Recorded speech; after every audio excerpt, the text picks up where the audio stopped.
नमस्कार, मैं आपका ज्योतिषी मोहन जी नक्षत्रवाणी चैनल से माँ तारा को प्रणाम करते हुए, अपने गुरु को प्रणाम करते हुए आप सबों का बहुत बहुत नमन। पिछले एक एपिसोड में मैंने बताया था बेलपत्र, शिवलिंग पर बेलपत्र चढ़ाए जाते हैं। बेलपत्र चढ़ाने से क्या क्या फायदा होता है, बेल वृक्ष का क्या क्या फायदा है, कहाँ कहाँ आपको बेल वृक्ष फायदा करते हैं। आज मैं बताता हूं शिवलिंग पर क्या क्या चढ़ाना चाहिए जिससे आपको काफी लाभ हो। इसी विषय पर मैं चर्चा करता हूं।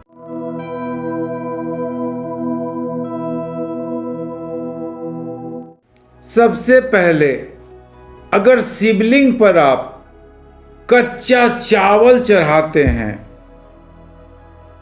कच्चा चावल और जल चढ़ाते हैं, तो आपको धन संपत्ति की प्राप्ति होती है।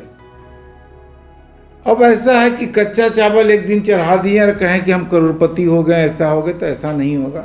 शिवलिंग पर प्रायः सोमवार के सोमवार आप कच्चा चावल और जल चढ़ावें, धन की प्राप्ति, हमारे शास्त्र में बताया गया है कि धन की प्राप्ति होती है। शिवलिंग पर काला तिल चढ़ाने से हमारे सारे पापों का नाश होता है।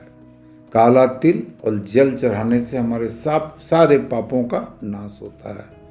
लेकिन इसका ये मतलब नहीं है कि शिवलिंग पर हम तिल चढ़ाएं और उधर से जाकर पाप करना शुरू करें, गलत काम करना शुरू करें। तो शिवलिंग पर तिल चढ़ाकर जल चढ़ाएं और अपने पुराने पापों से निवृत्त हों और आगे चल के अच्छे अच्छे काम करें, दया स्वरूप काम करें, समाज में सेवा करें, गरीबों की मदद करें। शिवलिंग पर अगर आप जौ चढ़ाते हैं, जौ, शिवलिंग पर अगर आप जौ चढ़ाते हैं तो लंबे समय से जो परेशानी आप झेल रहे हैं वो दूर हो जाएगा। शिवलिंग पर जौ बुधवार के दिन अगर चढ़ाया जाए, बुधवार के दिन अगर शिवलिंग पर जौ और जल चढ़ाते हैं हम, तो लंबे समय से जो हम परेशान होते आ रहे हैं, सारे परेशानी का नाश हो जाता है। शिवलिंग पर हम अगर गेहूं चढ़ाते हैं, जिन व्यक्तियों को पुत्र रत्न नहीं है, पुत्र की प्राप्ति नहीं हुई है, जो व्यक्ति पुत्र प्राप्त करना चाहते हैं, तो शिवलिंग पर गेहूं चढ़ाएं तथा जल चढ़ाएं, और गेहूं रविवार के दिन चढ़ाएं शिवलिंग पर।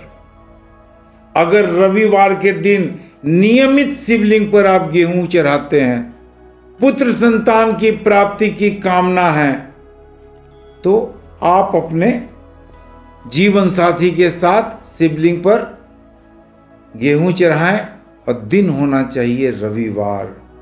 रविवार का दिन होना चाहिए, सुयोग्य पुत्र की प्राप्ति होगी इससे। शिवलिंग पर केवल जल चढ़ाते हैं। अगर कोई व्यक्ति आपके यहां लंबे समय से बीमार है और बुखार उसके उतर नहीं रहे हैं, तो उनके नाम को लेते हुए, उनके बुखार के उतरने की कामना करते हुए शिवलिंग पर अगर आप जल चढ़ाते हैं, केवल जल, तो उनका बुखार अति शीघ्र खत्म हो जाता है। अगर आपके घर में किसी बच्चे की मस्तिष्क यानी दिमाग थोड़ा कमजोर है, मंद बुद्धि का है, तो उस बच्चे को ले जाके शिवलिंग पर दूध मिश्री मिलाकर उस बच्चे से आप चढ़ाएं, चाहे माता खुद चढ़ाएं। दूध और मिश्री अगर चढ़वाते हैं बच्चे से, तो मंद बुद्धि जो बच्चा है उसकी बुद्धि पूरी खुल जाएगी। तो शिवलिंग पर जो बच्चा मंद बुद्धि का है, दूध और मिश्री, शास्त्र में चीनी भी कहा गया है, लेकिन दूध और मिश्री अगर चढ़ाते हैं, और आजकल बाजार में जो कटा हुआ मिश्री आता है वो नहीं, ढेला मिश्री जो आता है ओरिजिनल, उसको चढ़ावें। दूध और मिश्री शिवलिंग पर चढ़ावें तो मंद बुद्धि का बच्चा भी उनका मंद बुद्धि खत्म हो जाएगा और दिमाग काफी तेज काम करना शुरू कर देगा। शिवलिंग पर अगर आप गन्ने का रस चढ़ाते हैं, लेकिन आजकल देखा जाता है कि गन्ने का रस किसी पात्र में ले लिया, चाहे वो प्लास्टिक के बोतल में ले लिया, शिवलिंग पर चढ़ा दिया, वैसा नहीं करना है। मिट्टी के पात्र में ले लें आप गन्ने का रस और शिवलिंग में धीरे धीरे चढ़ाते हुए गायत्री मंत्र का अगर आप जाप करते हैं तो इस पृथ्वी के सारे सांसारिक सुख आपको मिलेंगे, यानी कि पूर्ण रूप से लक्ष्मी की प्राप्ति होगी। हर सांसारिक सुख के आप भागी बनेंगे। गन्ने का रस, वो भी मिट्टी के पात्र से चढ़ाते हुए गायत्री मंत्र का अगर आप जाप करते हैं। शिवलिंग पर गंगा जल अगर आप चढ़ाते हैं लगातार, सोमवार के सोमवार शिवलिंग पर लगातार आप गंगा जल चढ़ाते हैं सोमवार के सोमवार, तो यकीन जाने कि आपको मोक्ष की प्राप्ति होगी। अगर आप डायबिटीज पेशेंट हैं, किसी तरह का टीबी वगैरह आपको हो गया है, या बीमारी से बहुत ज्यादा ग्रस्त रहते हैं आप, ब्लड प्रेशर से ग्रस्त हैं आप, तो शिवलिंग पर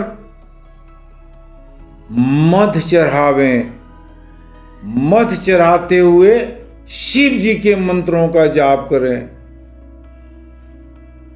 अगर शिवलिंग पर आप मध चढ़ाते हैं, मध अर्पित करते हैं, तो बहुत सारे टीबी की बीमारी, चीनी के रोग, ब्लड प्रेशर की बीमारी आपके दूर हो जाते हैं। अगर शारीरिक रूप से आप बहुत ज्यादा कमजोर हैं तो शिवलिंग पर घी चढ़ावें। गाय का घी शिवलिंग पर अगर आप चढ़ाते हैं तो शारीरिक रूप से आपको बल मिलेगा। अगर मंगल आपके काफी तंग कर रहे हैं, काफी गुस्से में आप हमेशा रहते हैं, मंगल के कारण काफी परेशानी में रहते हैं, तो मंगलवार के दिन शिवलिंग पर अनार का रस चढ़ावें। अगर शिवलिंग पर अनार का रस चढ़ाते हैं आप मंगलवार के दिन, तो बहुत सारे आपके प्रॉब्लम, जमीन जायदाद के प्रॉब्लम, जमीन जायदाद का अगर झंझट में फंसे हुए हैं, मंगल से काफ़ी परेशानी हो रही है, गुस्सा बहुत तेज आता है, तो मंगलवार के दिन शिवलिंग पर अनार का रस चढ़ावे। ये छोटी छोटी बातें थी जिसको मैंने बहुत सारे वीडियो में, दैनिक राशिफल में भी मैंने बताया था कि शिवलिंग पर ये चढ़ावें, वो चढ़ावें। तो आज इसको मैं विस्तृत बनाया हूँ। उम्मीद है कि आपको पसंद आएगा। आप मेरे चैनल नक्षत्रवाणी को लाइक करें, शेयर करें, सब्सक्राइब करें। नमस्कार।